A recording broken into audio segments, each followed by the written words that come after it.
Love जिहाद क्या है, हमारा वो विषय भी नहीं है।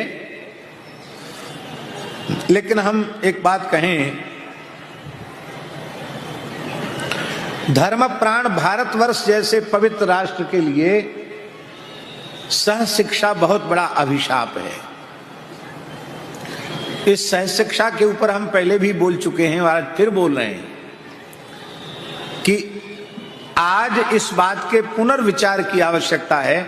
हम ये नहीं कहते बालिकाओं को पढ़ाओ मत, उनको उच्च से उच्च शिक्षा उपलब्ध कराइए, उनको खूब कुशल बनाइए, लेकिन युवक युवतियों का एक साथ कॉलेज में रह करके पढ़ना ये भारतीय सनातन संस्कृति के अनुरूप नहीं है।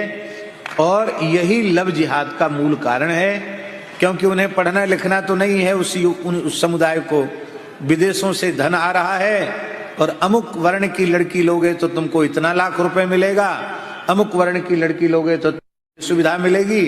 और उनको वहां जाकर केवल भोली भाली हिंदू समुदाय की बालिकाओं को ही बड़गलाना है। और माता पिता भी इतने भले हैं कि उन्हें अपने बालकों को संस्कारों की शिक्षा देनी ही नहीं है। घर में सनातन शिक्षा के संबंध में एक वाक्य भी उनको बताया नहीं जाता।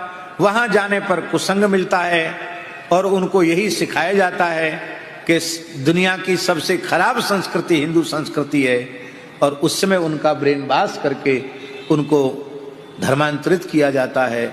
और हम तो कहेंगे दुर्भाग्य है उन हिंदू लड़कियों का जो लव जिहाद के चक्कर में फंस करके इस नरक के रास्ते की ओर जा रही हैं। क्योंकि पूरे विश्व में समस्त जितनी विचारधाराएं हैं, उन विचारधाराओं में नारी समाज को भगवती जगदम्बा दुर्गा का स्वरूप मान करके विद्या समस्ता स्तवदे विभेदा स्त्रिय समस्ता सकला जगत्सु, ये कह करके भगवती के रूप में मानने वाला समाज इस धरती का केवल हिंदू समाज है।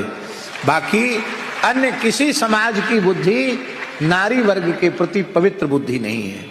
इस्लाम में तो स्त्री को कुछ माना ही नहीं गया, उसके केवल एक उपभोग की वस्तु माना गया।